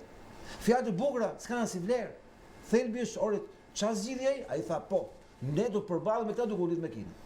Që do të thotë, edhe në Shqipëri po ta shohësh, Rama të njëjtën lojë bëri para një jave. Tha kemi Kinën edhe punë e madhe për Amerikën. Gjoja si batut. Po pra si batut. Domethënë koncepti qëndron ku se ka shumë njerëz që ishin pika mjaltit ne. Nga që urren establishmentin Kina është pa Rothschild thënë ata. Se din ata fare që Rothschild kanë bërë Kinën. Se din fare që Rothschild kanë ndërtu Kinën. Se din ata fare që dhe sistemi financiar pra Rothschild është po. Kështu është fantazia e njerëzve anti-establishment që urret Trumpi se ky na tradhtoi. S'ka kuptuar si gjë që Amerika ka 100 vjet e pushtuar nga sionizmi edhe nga lobi jude. Problemi qëndron që në këtë rastin tonë si shqiptar, ne kemi një Edi Ram që i ka hedhur të gjitha vezët në një sport, që quhet Tel Aviv. Ne harrojmë këtë detaj. Ai me shpresën se Trump është sionist i madh, ka hedhur gjithçka dhe ka Shqipërinë tashmë në si thosh, sepse ekziston kështu, Soros është e majta, Bibi është e djathta. Dhe ky është fuqia e madhe e këtyne. Dhe Rama në marrëveshje totalisht me Sorosit dhe me suportin e Sorosit, me lidhjet e Sorosit, ka menduar që duke ia dhënë Shqipërinë Izraelit, Izraeli do shpëtojë Ramën. Sepse kjo ka qenë historia e Shqipërisë. Politikanët kanë bërë këtë lloj dille shkundër Shqipërisë për të mbijetuar vetë. Dhe në rastin konkret, Rama e ka këtë avantazh, ndërkohë që ne nuk kemi asnjë avantazh, sepse ne nuk kemi fuqi, për shkak jo s'kemi fuqi, ne nuk kemi kurajo, ne nuk kemi guxim që ne të lëmë mënjan shumë gjona që kemi si elitë e mendjeve të ndryquara në Shqipëri, që të bëhemi bashkë të prodhojmë alternativë. Dhe është i vetmi vend në Europë. Se di po Kosova është e re. Është i vetmi vend në Europë, me gjithë Kosovën po e quaj, që s'kemi një forcë konservatore. Nga ato që janë 1/4 e Parlamentit Evropian dhe që do bëhen 1/3 e 1/2. Dhe që janë të vetmet që po mbështeten nga politika amerikane në rajon, në Europë. Ne nuk bëjmë dot një forcë konservatore, sepse nuk bëhen dot shqiptarët e ndryquar se forca konservatore nuk kanë kolektivin, nuk kanë atë masën konformiste militantëve. Janë një individ krejtësisht shkëputur, individ që kanë mendjen e vet, Po nuk bëjmë dot bashkë ne, që të prodhojmë një alternativë, se është e sigurt, sa do të vogël ta kemi, sa do të pak të dukemi për momentin, do ishte vetëm një gremç që do gjente si thosh peshën dhe aftësinë dhe si thosh alternativën për të qenë partneri i Amerikës. Pse për të qenë partneri i Amerikës? Se ti them gjëra siç janë, siç e tha dhe i Kanadas, atë janë buçi kishin pas qefta. Kjo është koha e forcës dhe influencave të fuqishme. Në këtë tsunam të madh, po s'le më dhën surfit tat, ti mbytesh. Në këtë tsunam të madh Trump, ti duhet kesh edhe ti aftësinë për të lëvizur. Ne shqiptarët duhet zëzbën. Ne të ndriçumit flas. Edhe e them me plot gojë, s'kam shumë turp. Që duhet ndriçumit. Po gjumë janë tjerë ose edhe budallë një pjesë e madhe. Që derisa i manipulon media e bën budallë, të votojnë ashtu si votojnë. Koncepti është që duhet me bëjmë Shqipëri forcë konservatore, dhe atëherë kur ti të kesh forcë konservatore, ke ç'a thu, ke ç'a bën dhe ke me kë e bën. Kështu ka dhe partneritet pastaj politika e Trumpit. Okej. Absolutisht. Do të shkojmë në hapësirë publicitare e kthehemi për pjesën e tretë të emisionit. Ndërkohë në median shqiptare, por jo vetëm, edhe në politikë është komentuar mirë një ftesë nga Shtetet e Bashkuara të Amerikës në raport me Shqipërinë në këtë rast, por palët e kanë diskutuar ndryshe. Domethënë, kemi qeverinë, madje deri aty shkoi Elisa Spiropali sa që tha që Trumpi kishte thënë për Ramën që është një kryeminist i respektuar. Përveç asaj, domethënë fat gjëra të tilla që në fakt nuk i kam lexuar. Sepse jo e lexuar unë letër, nuk thoshte i respektuar, por thoshte i nderuar zoti Edi Rama. I nderuar. Po nëse formulën e kortezisë. Po prandaj. Se nuk mund të thojë të nderuar për shembull. Ose o koqe, ato ishte takim. Letra ka një format. Kur e takon me siguri ja thot. Po patjetër. Por se ka takuar varë, problemi është se takoi. Letra dhe natyrisht Elisa Spiropali nuk ka në lidhje, ka të kithët komplet me diplomacinë. Shkon edhe bën ato paradat shoh nxjerr dhe në Facebook to parada, takime e veshur e krehur bukur. Për sa i përket pjesës diplomatike, kam parë Spiropalin që shkon dhe i boton. Se kjo është më e bukur, kjo tregon që është jashtë loje. Boton konferencat e shtypit me homologun e huaj që flet 3 minuta dhe kjo flet 30. Në për këto takime, me hartime, kuptohet. Dhe ministra e jashtme u vun pozitat e zëdhënëses të PS-s. Pra, po na mbushte mendje ne që Trumpi do Ramon, ndërkohë që nuk ka pse shpjegon ministra e jashtme, s'ka punë ministra e jashtme me atë letër. E dyta se ajo letër u bë legjend, ka qenë një teatr. Regjisorin ndihmon Fernando Krafti më ka shkruar këtë letër. Kraft po. Dhe u bë më ka shkruar Trumpi letër. Trumpi kishte shkruar 100 e ca autoriteteve, të cilëve populli ka besuar sovranitetin. Për fatin tonë të keq ne kemi besuar këtij personi. Për fatin e keq të tyre bielorusët e kanë besuar Lukashenkos.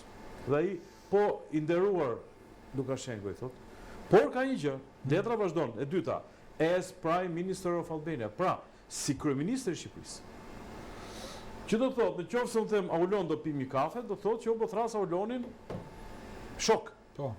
Në rast se them i nderuar moderator Aulon, po të flasë moderator i emisionit, atëherë pozita jote dhe raporti që kemi ne bashkë është nivel krejt tjetër, është krejt si zyrtar. Dhe Edi Rama si kryeministri i Shqipërisë thoshte ai. Në qoftë se Edi Rama fillon merr pjesë në këtë forum, por ikën, personi që do të jetë as Prime Minister of Albania, mund të ketë çdo emër që do të jetë ai atje. Dhe mbasi të ikë Trumpi do të jetë ai që do të jetë presidenti i Shtetit Bashkuar të Amerikës. Ka që thjesht është tyra. Tash i kthehemi tek fshati jon. Po. I cili jeton pa moral, pa parime dhe me ëndra, të cilat i prodhon vetë dhe i beson vetë. Neve kemi një fatkeqësi të madhe që nga që nuk prodhojmë dot politik, nga që kemi qenë pasiv gjithkohës dhe nuk kemi nga ato popull ndërmarrës, nga ato struktura ndërmarrëse, jetojmë me një sy përpjet. Shtot Sultani, 500 vjet. Shtot Stalini, shtot ky, tani shtot Amerikani. Se ne dim këtë ndjeshmëri, se ku është pushteti, ne dallojmë si ato furtaret. Ke parasysh ato buburrecat? E dallojnë ato 2 orë larg lëvizje. Dhe shqiptari ndjen ku është Amerika, shtot Amerika. Dhe këte përdorin të dyja palët forma nga më të ultat dhe nga më të ndryrë, 200 palët. Të 200 palët. Se, për shembull, edhe Agron Shea doli takoi atë të ngarkuar me punë të ambasadës amerikane, pastaj mobilizoj, po mbledh firma për të mbrojtur drejtësinë. Dhe njerëzit tonë i tha Amerika, dhe politika e Amerikës është mbrojtë drejtësinë. Amerika bëri një listë ku 75 vendeve i heq marrjen e vizave. Pra, ja futi Ramës. Ndërkohë 3 ditë më vonë vjen letra, mos. E pas ka shok Rama. Dhe askush nuk vjen pozitën. Si funksionon Amerika, vëlla? Me bëj analizë. Amerika funksionon si një shtet sovran, si një superfuqi, e cila ka interesa, nuk ka shok. Në qoftë se referohemi këtyre autokratëve ose jo autokratëve, po ju them që Donald Trump mandatin e parë ka takuar Kim Jong-un. Kush mund ta besonte? Kush mund ta besonte? Se ka takuar udhëheqësin e talibanëve, Donald Trump. Sepse politik nuk ka burr të mirë ose burr të keq. Në politik ai që është legjitim në pushtet është përfaqësuesi i atij vendi dhe është homologu, është biseduesi, është pala me të cilën presidenti i Shtetit Bashkuar të Amerikës, dhe çdo president tjetër do të merret vesh. Se nuk mund vi presidenti i Amerikës thoi i nderuar zoti Basha, për shembull merret me Lulin për atë të Shqipërisë. Se shkoi humbur. Do të merrem atë që ka sovranitetin e këtij vendi. Ne tani merremi me këtë. Kush e mbështet? Dhe të 2 palët, të 3 palët, të 5 palët që janë, por që është po njëta palë e ndarë në fetat vete, ëndron përgatitjen amerikane që këtë ta marrë, t'ia tregoj popullit që populli t'i jap mbështetje dhe ky hypi në rrotë, se prandaj është rotacioni, hypi sipër. Kjo është narrativa në Shqipëri. Nuk na bën as letra, as viza, as mesazhet, as gallatat, as neve normalisht në qoftë se dikush do të eci në drejtimin e dur, për cilën se drejtimi i dur ka qenë slogani i Ramës, po kishte thënë edhe Trump sot që Europa nuk është në drejtimin e dur. Qoftë se dikush do të ecë në drejtimin e dur, ka i program vetëm 20 pikat e Trumpit asnjë gjë tjetër. Merë shifat ato pikat. Do të ndërtuar 10 pikat programit ton në vimësi të saj dhe të merr rryma vet aty shefti që është Amerika. Pra nëse neve ndërtojmë projektin ton kombëtar, çdo thotë që ne tashmë nuk jemi një vend që po pret ulur në tren dhe këtë tren do ta nisi çaf çuf Rama për ta futur në Europë. Ky është një vend i cili do marrë mistrin, do të marrë tullat, do të rri pa buk, do ndërtojë Europën këtu, standardin europian, jo Europë, jo atë Europë burokrate e liberale. Do të ndërtojë Amerikën, le të themi këtu. Dhe ai që do të hyjë në këtë rrymë, ai ka punë me erën Trump. Ai që nuk do të hyjë në këtë rrymë, do të vazhdojë të vi vërdall tek ajo rrota vet dhe deri në momentin që do të mbaroj po aty. Okej, Henry, të njëjtën pyetje në fakt do doja të bëj edhe ty si e pe këtë momentin. Shikon, ne Ti ke bërë sqarime publike dhe ne duhet fakti që opinioni publik bie në batakun e një retorike të tillë, pra edhe këtu fus të gjitha forcat politike.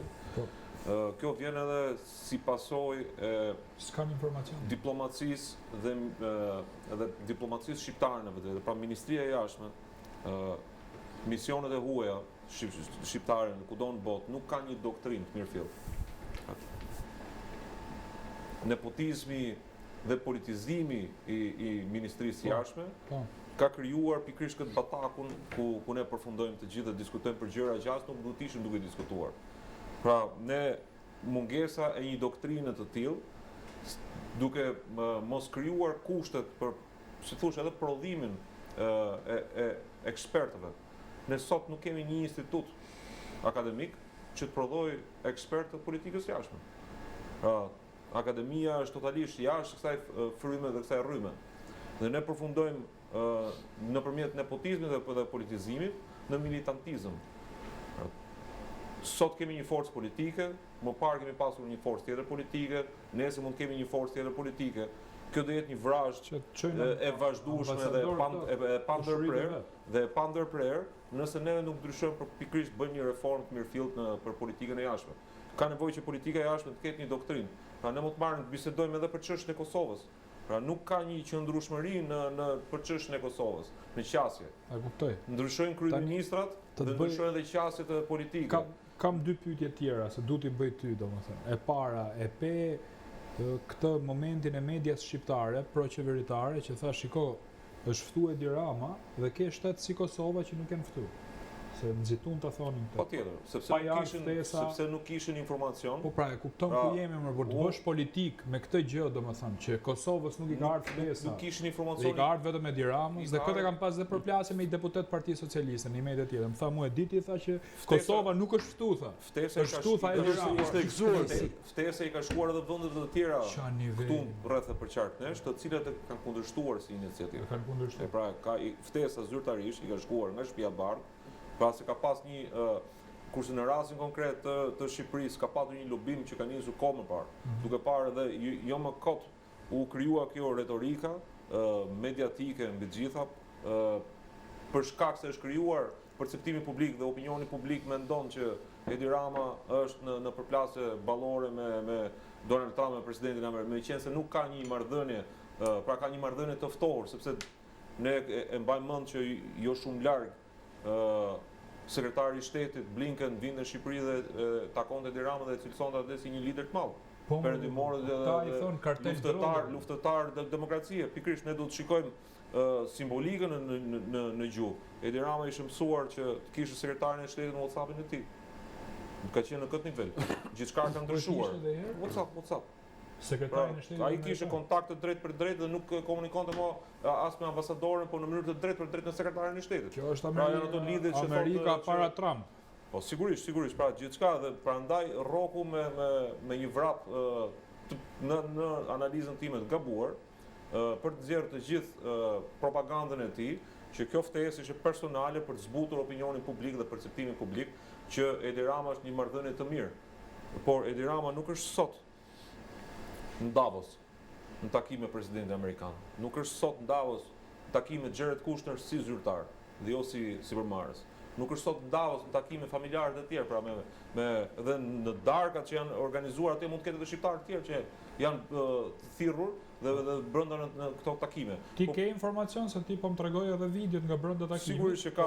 S'është aty. Sigurisht që ka. Jo, Rama është në takim sot me Ivankën. Po Ivanka ka ardhur si përfaqësuese e korporatës amerikane për atë projektin e Sazanit dhe të Bregdetit në Vlorë. Po kjo është tjetër qasje. Po, ore, ambasador do caktohet tu, domethënë me sa informacion kemi? Këtu do kemi ambasador Patjetër që do kemi një ambasador, po ne kemi edhe vende si Gjermania që nuk ka ende një ambasador. Jo, e di, po e kam fjalën që do ishte ndoshta më mirë arsyeja e vërtetë pse Gjermania Berlini nuk ka ende një ambasador, pra arsyeja e vërtetë është që është një lloj dënimi që vetë Donald Trumpi po i bën qasjes politikës aktuale gjermane, duke mos dërguar një ambasador. Kush është konkluzioni? Konkluzioni është ky, Donald Trump, mendoj unë, doli dhe tha, iku koha kur ambasadorët dilnin siç ka pas qenë që të bënin politikën e vendeve tjera. Shqipëria nuk është se s'ka ambasadë. Dhe ambasada e Shtetit Bashkuar të Amerikës është një sahat. Funksionon çdo kohë. Me president, pa president, me ambasador, pa ambasador, strukturat funksionojnë. Natyrisht ambasadori është një prezencë më serioze, pra është presidenti i Shtetit Bashkuar të Amerikës këtu. Pra ambasada funksionon. Por iku koha kur neve çoheshim mëngjes dhe pas atë se folim te Edi Ramës, kishim edhe një ambasador që jepte leksione se si duheshin bërë dhe jepte mbështetje. Sovranizmi është ky, ti bëj punët e tuaja. Ambasada ka punët e veta, Shteti Bashkuar të Amerikës ka punët e veta. Dhe shqiptarët duhet të heqin dorë nga kjo mundësi vasali. Që ne po nuk e pam beun të kalojmë me kalë mëngjes ne smuremi. Ku është Amerika? Ku është ambasadori? Çfarë po bëhet? Jo më burr çoj diti zot venitat. Dakor. Dakor me këtë logjik, por jo, doja të pyesja Kastriotin tani, Kastriot. Kemi moment tjetër në Shqipëri që u ngrit retorika që këtu do arrestohej Edi Rama, domethënë me helikopter. Ama, se ke gjudi këtë? E kam dëgjuar dhe është për qeshur. Po mirë pra edhe për mu, për qeshur më duket. Pra u ngrit furtuna në go. Kjo në një vend antar. Vazhdo bëhet kurse si një ngjarje e tillë. Dhe nga ana tjetër, atë bën përshtypje ty domethënë dy momente e para që nuk u uru Rama si kryeministër për fitoren e zgjedhjeve të 11 majit, dhe e dyta që ditën e pavarësisë na tregojnë që ne jemi kartel droge, dhe e treta po e shtoj edhe këtë që këtu do bëhet vetingu kullave, po e quaj për lehtësi. Pra parat e drogës etj etj. Pra ku I qëndron? ke të gjitha të dokumenti zyrtar për strategjinë e sigurisë kombëtare amerikane. Pra, Janë aty i ke të cilësuar. Ke raportet e njëpasnjëshme qoftë Departamentit të Shtetit, qoftë të Doing Business. Ke deklaratat publike të Ku ambasadës. qëndron një kryeministër Para deklaratat publike të ambasadës ku flet që qeveria po bllokon investime dhe interesat të drejt për drejt amerikane. Qeveria shqiptare. Qeveria shqiptare, pra ka në pjesën e dokumentit strategjik për sigurinë kombëtare përfshihet edhe siguria energjetike që është pjesë shumë e rëndësishme. E kuptova. Kemi një ambasadore amerikane që është njëri i afërt i presidentit që është caktuar në Athinë, pra në Greqi, ajo mbulon edhe të gjithë sektorin energjetik, pra të sigurisë energjetike për gjithë Europën juglindore, pra interesat amerikane. Ne kemi parë që janë bërë takime në Athinë fillim dhjetori duhet të qenë, e drejtuar pra nga ambasadore, kanë qenë të gjithë ministrat e jashtëm, ministrat e energjisë të vendeve të rajonit, përfshirë këtu edhe zëvendës kryeministrit dhe ministrin e energjetikës shqiptar, pra Zonja Balluku. Por Zonja Balluku kishin filluar hetimet dhe akuzat ishin publike, ishte marrë pandehur në fakt në disa ditë më parë zyrtarisht, dhe ajo u takohet me sekretarin e energjisë dhe me sekretarin e brendshëm të Shtetet Bashkuara të Amerikës. Por çfarë ndodhi? Ambasada amerikane vazhdonte edhe pas takimit, dhe ti mund të bësh takim, mund të bësh foto. Ti përfaqëson vendin tënd. Është kjo që tharë mirë pra, që sqaruar. Dakor, është e qartë. Dhe ambasada amerikane të nesërmen ka vazhduar me deklaratat e saj ku qeveria nuk do të ndërhyjë në zbatimin e ligjshmërisë nga Agjencia Ligjzbatuese, qoftë kjo BKH apo SPA. Por Rama ma e uli gjithë të Ballukun me këtë. Ishte incident sipas teje? Shiko, ka një formë karshëllëku edhe në faktin që pra vendosjen, sepse në dijenin time nga ambasada amerikane i është kërkuar protokollit të qeverisë që mos ndodhi ajo që ndodhi, pa pati një lloj karshëllëku nga ana e kryeministrit, qoftë edhe duke vendosur Ballukun gjithë, po edhe qoftë me fjalimin e tij. Duke deklaruar para Shtetet Bashkuara të Amerikës dhe përfaqësuesve të Shtetet Bashkuara të Amerikës që ne po shikojmë një alternativë tjetër që është Kina. Ajo që prekëm pak më parë. Kastriot, doja i përgjigje për këtë momentin. Pra, ku qëndron Rama këtu? Është alat, kartel droge? Rama mendoj që është kryeministri më i mbështetur nga establishmenti i Brukselit në këta 35 vjet. Nuk ka pas asnjë kryeministër shqiptar që të ketë aksesin, dashurinë e medias perëndimore, siç e ka Rama. Sa që në perëndim e quajnë media darling. Sepse ka qenë kampion i neoliberalizmit dhe i globalizmit. Për gjithë ato që përmendëm në pjesën e parë dhe të dytë. Në çdo çështje gjinore, klima, refugjatët, kudo Rama ka qenë Karta Bianca. Ka qenë flamurtar. Pra Rama merr çdo flamur që i jep ti. Bolli ta shikosh ti me sy të mirë. Nuk përmend sot, po besoj që bijem dakord që Rama ka marrë edhe flamurin e zionizmit. Është vështirë të gjesh në Europë një kryeministër më profesionist se Rama. Dhe unë nuk mendoj që është kaq e thjesht marrëdhënia e tij me Izraelin, nuk mendoj që është kaq e thjesht dekorimi me një dekorat që është më e lartë në Izrael, medalja e meritës e presidentit të shtetit Izraelit. Ashtu siç mendoj që ai vazhdon të mbajë të gjitha lidhjet që ka pasur më përpara me establishmentin e Brukselit, me elitën globaliste, përmes Alex Sorosit apo direkt, dhe po bën gjithçka që të marrë dhe simpatinë e Trumpit. Unë nuk kështu e shoh përpjekjen e Ramës. Me këtë tezën që tha Altini me anti-izraelitëve apo? Jo. Kemi parasysh se ka treguar vetë Jared Kushner se si është njohur me Ramën. Ka shkuar Rama e ka propozuar që të marrë Sazanin dhe Zvërnecën. Nuk e ka pasur në plan fare Jared Kushner. Jared Kushner ka qenë duke kaluar në Adriatik me jahtën e Rothschildve dhe ka ardhur Rama në jahtë, ka folur me të. Dhe ka prezantuar Rama idenë.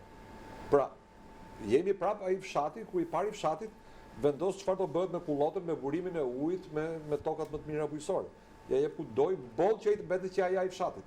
Qartë. Kështu që unë e shoh ende Ramën të sigurt në është i fortë domethënë. Në aspektin ndërkombëtar po. Okej. Shoh akoma të sigurt me Duhet analizë nga ana jote. Na thon kartel droge më burr me 28 nëntor. E vetmja gjë që mban Ramën pushtet është opozita. As Trumpi, as Izraeli.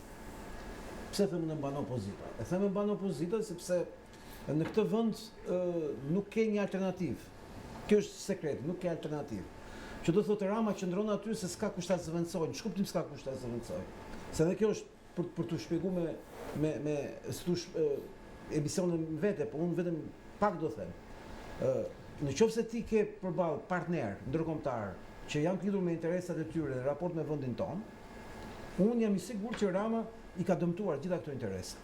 Ka dëmtuar interesat ndërkombëtare, lokale, raport me Shqipërinë, që do thotë Rama nuk është interesi më i mirit i atyre që quhen partner të Shqipërisë gjithmonë në formën e patronazhimit, se Shqipëria është vendi i voskut për të qenë partner si puna e miut me elefantin. Por Shqipëria në këtë moment, qartas dhe haptas, ka dëmtuar masivisht interesa gjeopolitike të nivelit më të lartë mundshëm.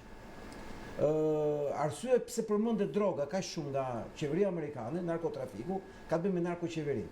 Dhe ky është tashmë një fakt i konsoliduar. Shqipëria ka vetëm një ekonomi. Të gjitha ato që shohim ne, sikur çdo që të prodhojnë, as borxhin e vitit nuk mbulojnë dot. E dini sa ka Shqipëria borxhin? 60%. Që do thotë, të gjitha të ardhurat që prodhon ekonomia shqiptare paguajnë vetëm borxhin. Po pisat e me çfarë paguhet? Me paratë e drogës. Si paguhet me paratë e drogës?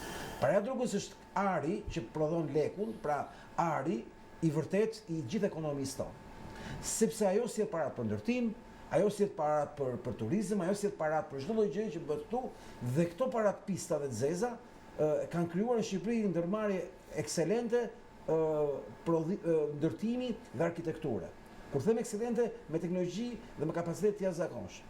Sepse gjithë ekonomia jonë themel ka paranë e pisët. Dhe kjo para e pisët është gjitha para që del nga droga. Dhe sa herë krijon këto lloj, si thosh, avancimesh në grupe caktuara të trafikut, gjithmonë fillon Hanxhari. Kemi pa në Amerikë Latine, gryu një grup, bjeri i kokës, dhe grupi tjetër, bjeri i kokës, po kur fuqizohen. Në Shqipëri tashmë ky është bërë një problem gjeopolitik europian, po i lidhur shumë ngushtë me Karajibet, si zonë. Dhe aty Amerika ka politikat e veta, punët e veta, ku Shqipëria ka dalë si rezultati i jetimit. Dhe sot Shqipëria si ka dalë? Kanë dalë përgjime, kanë dalë. Jo, ç'a del domethënë? Del që gjithë paratë që vinë këtu, po, dhe kjo ekonomi mbahet me paratë e kokainës. Ne kemi kokainën dhe mel, të gjithë ekonomisë tonë. Altino, fal, do të them një për humor, po që është fakt. Maduro tha, mafia shqiptare rrezikon tha stabilitetin e Venezuelës. Dgjoj, 6.000 shqiptarët e Ekuadorit nuk janë aty as nuk po shesin as cigare dhe as po prodhojnë veshje. Ditë pse ndodhen aty. Problemi ku qëndron që Trumpi ka përcaktuar që Amerika Latine do të jetë zonë e gjeopolitikës amerikane më thelluar të mundshme dhe shqiptarët janë aty. Domethënë janë këtu. Domethënë paratë e tyre janë këtu. Tani, nga ana tjetër, gjeopolitikisht ne kemi bërë shumë dëme. Dëmi i parë është që kemi bërë këtë vend në aspektin gjeoushtarak, cop me detin. Cop me detin. Kemi shkatruar gjithë infrastrukturën ushtarake detare. Jo anije, por territor detar, që janë bazat. Dhe për më tepër, Shqipëria kaq inteligjente, kaq e fuqishme, ka çoroditur të gjithë sistemin ekuilibrave midis Turqisë dhe Greqisë, duke futur Izraelin në mes të mesdheut në kuadër të një aleance të re që ka të bëjë me të tjerë, jo me ne. Turqia përballë Izraelit, Greqisë dhe Kipros. Dhe kantieri jon i investuar dhe i ndërtuar nga Turqit tash ka kaluar pron Izraelit falas me 600.000 lekë vjetra. Të futesh ti hundët në këto gjeopolitika, pritet valla se ke kriju probleme me Turqi, po ke kriju probleme me Amerikën. Nuk e di që i përcakton këtë lloj lojësh. Nga ana tjetër, po Shqipëria ka një sjellje shumë armiqësore ndaj biznesit amerikan, pavarësisht se shqiptarët nuk kuptojnë këtë. Neve këto bizneset amerikane të Shqipërisë që janë reale, gjithë ankohen gjithkohës për qeverinë tonë në Amerikë. Por ndërkohë bizneset amerikanë që dalin në televizor me Yuri Kim janë në fakt biznese shqiptare. Nuk janë amerikanë, bëjnë sikur janë amerikane. Dhe Shqipëria aktualisht është një zonë jo friendly për Amerikën. Të bëjë lora me Sazanin Sadoj, Rama nuk i ha kush ato. Nuk është Amerika që merret me ishun e Sazanit, merret me Groenlandën. Në kuptim militarat fjalës. Këto janë thjesht punë biznesesh të Katarit e këtyre vendeve të tjera. Nuk ka asnjë lidhje me Emiratet e Bashkuara. Nuk ka asnjë lidhje këto me atë që mendojnë këta familja Trump, po komprometohet me lekë Rama. Këtu sa qesharake bëhet. nuk di gjë më qesharake se kaq, po njerëzit besojnë. Le ta besojnë, se jam mësuar të besojnë këto gjëra. Më fal, sepse jetojnë në një shoqëri të korruptuar absolutisht dhe mendojnë që çdo gjë këtu bëhet me korrupsion. Pra mendojnë që Rama po ja fut në sqetull zarfin e Sazanit, edhe ky po e merr kështu. Sazani edhe nëse do ta marrë Kushner me Ivankën, do ta marrë me letra të rregullta dhe do ta marrë shtetit shqiptar. Nuk do ta marrë as Edit, as fshatarëve Ka letra të rregullta kur ajo është mbyllur si pazar pa një konkurrencë fare. Po nuk e marrin, po nuk janë, nuk është ajo familje. Nëse tu do jemi që merr, ai Sazan s'do bëhet kurrë. nuk ka rëndësi, po nuk është familja ajo që merr këto forma. Kupton se ka një jetë që bëjnë biznes ata. Tani, unë pse po i bëj këtë marrë është argumentit, për të thënë thelbin e çështjes. Që është? Shqipëria ka një qeveri që duhet të rrëzuar. Dhe nuk është fare e preferuar e qeverisë amerikane. Pse nuk është e preferuar, se ka rëndësi preferencë çdo thotë të rast. Nuk ka të bëjë me patronazhimin.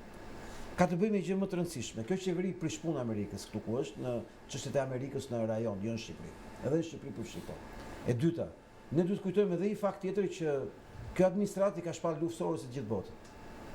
Dhe është fakt i vërtet, por nuk kemi mjete, instrumenta këtu në Shqipëri për shkak të kalbjes të klasës tonë politike dhe të sabotimit që na bëhet 24 orë ditë nga kjo klasë politike, që të shpjegohet se si pasuritë e Sorosit më shumë se kudo në çdo shtet botës janë në Shqipëri. Po. Që do thotë, nëse Amerika të godet ke paraja, ku godet armikun e vet, kundërshtarin e vet. Dhe këtu Sorosi që është në agjendën e kësaj administrate, këtu ka pasurinë e tij. Dhe këtë pasuri ka një drejtor që quhet Edi Rama. Shqipëria është pasuria e George Soros. Dhe kjo e bën edhe çmendtim të nevojshëm të sorosizmit në Shqipëri për shkak se ky vend është armiqësor në çdo lloj forme. Është një min mesazhe të shpërthen kudo si do, edhe si burim financiar, edhe si burim. Dhe edhe kjo mafia e drogës që kontrollon Shqipërinë, ka kapur këtë ekonomi, është krijuar, arkitektuar nga mafia Soros. E gjitha, dhe unë kam vite që e shpjegoj me detaje se si ka ndodhur, e si erdhi kjo punë. Tani, ku është problemi? Ja, po themi do reagoj qeveria amerikane ndaj Shqipërisë. Ja reagoj, ja më rrëzu dhe Rama. Ja e bën dhe këtë. Me këtë negocion, kush janë palët? Ti them unë, shif parlamentin e PD-s, ti këntruri. Sepse nuk është bërë për të qeverisë, është bërë për të mbrojtur kullën Berisha. Është ndërtuar si çet për të mbrojtur kullën Berisha. Ne duhet bëjmë çetin intelektual për shpëtuar Shqipërinë, ai ka bërë çetën me rrut kullën e vet. Dhe në këtë filozofi, në këtë realitet ku ne jetojmë sot, ne na duhet se s'bën të projektojmë në atë pjesë të ndriçuar gjithmonë shoqërisë alternativën edhe të komunikimit ndërkombëtar dhe të fuqisë brenda. Ç'është fuqia brenda, ç'është komunikimi ndërkombëtar. E para, ne nuk kemi një aftësi për të prodhuar raporte interesante që favorizojnë rënien e Ramës si regjim. Sepse Rama, duke pasur fotografitë e Ivankës, Kushnerit, Trumpit, siç bën ai këto lërat, të Evropës, Macronit dhe këto të tjerat, gënjen të vetë dhe i thotë që unë i kam pozitat mirë. Nga ana tjetër, SPAK-u, që është një instrument drejt për drejt tashmë i Departamentit të Shtetit në Shqipëri, si thosh, i ka të gjithë mësit këta, të gjithë si klasë politike. I ka kështu me dosje, me biznese dhe nuk po godet thjesht më si deri dje korrupsionin e tyre si palë, po godet edhe kontrapartin e korrupsionit në biznes. Dhe tash fillojnë dosjet e biznesit madh shqiptar, që janë më saktë aksionerët, ku korruptuarit e qeverisë tonë janë aksionerët aty. Dhe këtu fillon tamam goditja reale. Po mi ne ç'bëjmë ndërkohë? Ne s'bëjmë asgjë. Ne rrim, sepse do na shpëtoj SPAK-u, do na shpëtoj Trumpi, etj. Jo. Rama ka 83 vota. Dhe blen ai vota sa për bota kushtetues të dy qefi atit. Ne këtu nuk po tregojmë aftësinë tonë që të bëhemi kontrapart i alternativave qeverisë të Shqipërisë.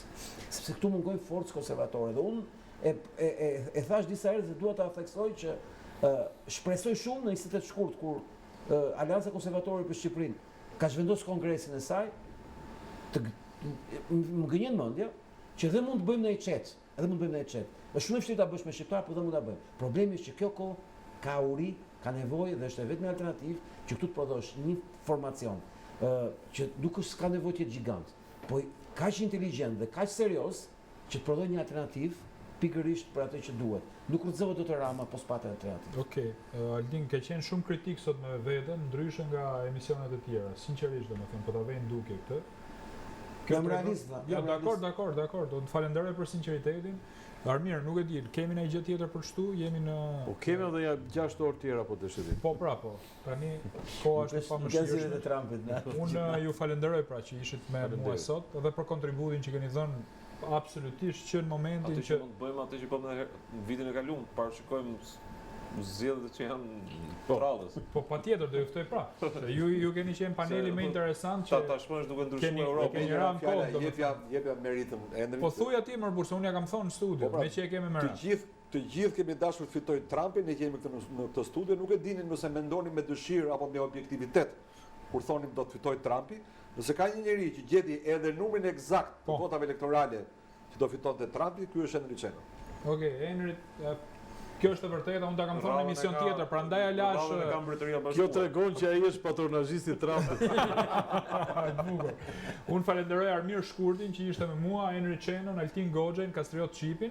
Ky panel ka qenë pak a shumë edhe për fitoren e Trumpit, që ishte i pa imagjinueshme atëherë, sepse të gjithë mediat thonin që fiton Kamala Harris, por ne kemi bërë analizë objektive, besoj unë, jo se kemi bërë namin, por gjithsesi do doja ta riktheja pak atë momentin, se Machiavelli na ka mësuar që njeriu është lavdrues i kohës shkuar, domethënë edhe unë rash pak tek kurthi. Jo, nuk është kurth, ky është njerëzit duhet ta mësojnë sepse kur në fillim fare kemi dalë ne në 2016 thonim do fitoj Trump dhe do fitoj Trump, thoshin këta janë të shmend. Pastaj mbas nesh filluan gjithë thoshin ne kemi thënë të parët. Po tjetër, po edhe mas emisionit tonë. Nuk është puna për të parë, marrë përsipër të parë, 10 vite nga jo. por si ndryshon narrativa në Shqipëri, sa ma shkurtër memoria, aq më keq është etiki. Falenderoj për të ftuarit, ju kujtoj që ky emision ritransmetohet edhe nesër në orën 14:30 dhe është një emision që sigurisht që ka peshë dhe mban edhe gjatë fundjavës, i kam kërku televizionit që t'jepet edhe gjatë fundjavës ritransmetim. Ndërkohë përpara se ta mbyll emisionin, do doja t'ju ftoja që të ndiqnim 2 inserte të shkurtra që na vijnë pikërisht nga zona e përmbytjes. Një nga zonat e përmbytura është edhe qyteti i Fushkrujës, jo vetëm me gjithë fshatrat, qeveria shqiptare ka bërë shumë mirë që po shpërndan dëmshpërblimet. Kujdes, bëhet fjalë për përmbytjen e vitit 2017. Pra 6 vite me vonesë, ndërkohë ajo që ka ndodhur është që shumë qytetarë nuk e gjejnë emrin në listat që emergjenca civile bashkë me bashkinë kanë bërë. Kanë shkuar në terren fillimisht, ja u kanë marrë fotografitë, e kanë parë situatën janë kualifikuar këtë familje dhe një komshi e ka emrin, komshiu tjetër nuk e ka. Një biznes e ka emrin, biznesi tjetër nuk e ka. Uroj shumë që mos gjendet situata siç u bë me fondet e tërmetit, që u shpërndan tek patronazhistët, njerëz që nuk ishte prish fare shtëpia, morën shtëpi dytë, sepse kam informacione që qytetarë që banojnë në kat të katërt kanë marrë dëmshpërblim nga përmbytja dhe ata që banojnë në kat parë nuk kanë marrë. Ju e dini pse apo jo? Ne po them, jo fal, ne unë bëj thirrje qeverisë që të paktën zonë Fushkrujës shpërndaj fare orizi. 2 herë janë përmbytur dhe herë tjetër, aq ujë sa ka, bëhemi si Vietnami. Domethënë paktën ulësira perëndimore pritet më u përmbyt prapë Armir, sepse nuk kanë bërë asnjë zgjidhje. Mund të ketë një fenomen tjetër, më dhe më të rënda. Po më që ato faqet me emrat e tyre ti ketë marrë dikush tjetër, dhe prandaj si gjejnë emrat e tyre ke faqes. Kjo është e pa imagjinueshme, po se nuk e kisha menukët. Dhe së dyti, pas këtij momenti që un kam bërë një denoncim të njësia administrative Fushkruj, kujdes, nuk kemi më bashki, na kanë kthyr njësi administrative. Është një rrugë e cila nuk është rrugë e Fushkrujës faktikisht, po lidh jugun me veriun, lidh Tiranën me Shkodrën, është unaza e madhe. Shikojeni çfarë gjendje është. Ti transmetojmë këto, ju le takimin e radhës mërkurën e ardhshme, natë në mirë. Kjo është situata, shikojmë. Çarja e tubacionit ujit për ujin e Luzit që vjen nga Fushkruja ka sjell këto lloj gjendje. Pra kemi të bëjmë me këtë gropa të tilla, hajde ta shikojmë ta ndjekim nga makinë. Pra, çdo makinë i duhet kaloj çdo ditë kjo gropa. Ju përshëndes gjithëve, ndodhemi pra tek vazhdimësia e rrugës së Luzit. Është faktikisht një rrugë shumë e rëndësishme e Fushkrujës, por jo vetëm, dhe ndodhet në këtë gjendje të amortizuar prej shumë kohësh. Nuk është bërë asgjë tjetër vetëm sa janë hedhur disa lopata me çakull, por kur bie shiu i radhës, rruga vazhdon në këtë lloj gjendje. Jam pozicionuar në urën e Luzit, jam shumë afër shkollës John Luka, pra shikojmë pas ndodhet shkolla 9 vjeçare, është një rrugë ekonomike faktikisht ku kalojnë vazhdimisht makinat e tonazhit të rënd, sepse këtu bëhet i gjithë biznesi, shikojmë rruga është në vetëm forme, e amortizuar. Po siç po ju thoja pak më herët, rrugën e ka amortizuar akoma më shumë, pikërisht çarja e tubacioneve të ujit Bëhet fjalë për ujësjellësin e fushkrues që kalon dhe furnizon luzin me ujë. Luzi i fshat totalisht i harruar, i lënë mëshirë të fatit, pas një lloj investimi. Pra, kjo është gjendja e rrugës me gropa të mëdha, amortizim makinash, skandal i madh që kur vuajnë familje. Po makinat e vogla, po makinat që janë akoma më të ulta, pra shikojmë nga gjitha rruga ndodhet në këtë lloj gjendje. Ndodhemi pikërisht në vendin ku është qartë tubacioni i ujit për luzin. Këtu jemi në këto kushte sepse akoma nuk ka ujë luzi. Kjo bëhet det në momentet e paradites kur vjen uji dhe në momentet e darkës, por ky është vend burimi i çarës tubacionit që ka lagur gjithë rrugën në gjithë gjatësinë e saj derisa del për Shkodër ose për Tiranë nga ana tjetër dhe ka sjell dëme të mëdha për rrugës. Jo vetëm që rruga është amortizuar, por ky ujë, prania këtij uji që del det dhe bën kanal në rrugë e prish akoma më tej rrugën. Kjo është situata. Ju përshëndes gjithëve, ndodhem në njësinë administrative Fushkruj, aty ku, siç e shikoni pas shtëpisë time, banorët janë duke kërkuar emrat e tyre për sa i përket dëmshpërblimeve që do marrin për përmbytjet. Nisur nga përmbytja e fundit, po sigurisht këto janë dëmshpërblime që i takojnë vitit 2017. Arsyeja që po e bëj këtë video është që këtu ka një kaos total për sa i përket emrave, sepse shikojmë që shumë banorë nuk e kanë emrin në listë. Janë bërë disa seleksionime, cilat disa janë trajtuar si të nënës dhe disa si të njerëkës, dhe edhe pse kanë pasur emrin në listën fillestare në atë që quhet seleksionimi i parë dhe janë dhënë dokumentat, këtu nuk ju rezulton emri. Kam marrë sot mbi 30 telefonata nga qytetarë të ndryshëm, jo vetëm të Fushkrujës, të Bilajit, të fshatit Zall, po edhe të fshatrave tjera, apo edhe të disa njerëzve të cilët kanë pas bizneset e tyre të cilët janë përmbytur dhe nuk e gjejnë emrin. Është e paimagjinueshme mënyra se si trajtohen kështu qytetarët. Është shumë e rëndësishme që banorët të dëmshpërblehen, mos të shpërndahen fondet siç u shpërndan në lekët e tërmetit, që morën fonde edhe ata që s'u kishte prish shtëpia dhe jetonin në vendet që s'kishin fare lidhje me tërmetin, por morën dëmshpërblim vetëm se ishin patronazhist. Thonë qytetarët që kanë dorëzuar dokumentacionin dhe nuk e shohin emrin në listë. Komshiu vetë e ka marrë dhe ky s'e ka marrë. E ka marrë ai që ka biznes ngjitur me biznesin e tjetër qytetarëve dhe nuk e marrin pjesa tjetër. Jo shton qytetarëve që do të shkruani emrin aty dhe do bëjmë një kërkesë tjetër. Unë e di që kjo është një përgjigje luk boshe nga ana e bashkisë dhe topin mundohen ta kalojnë tek emergjencat civile. Në rast se emergjencat civile nuk i kanë shkruajt emrat e banorëve, sigurisht që do ndiqet në çështje gjyqësore kjo, se s'ka mundësi tani që e merr një familje tjetër nuk e merr. Shumë mirë bëjnë që do shpërndahen fondet e përmbytjeve, por është përmbytja 2017-s, kujdes, ne po përmbytemi sistematikisht.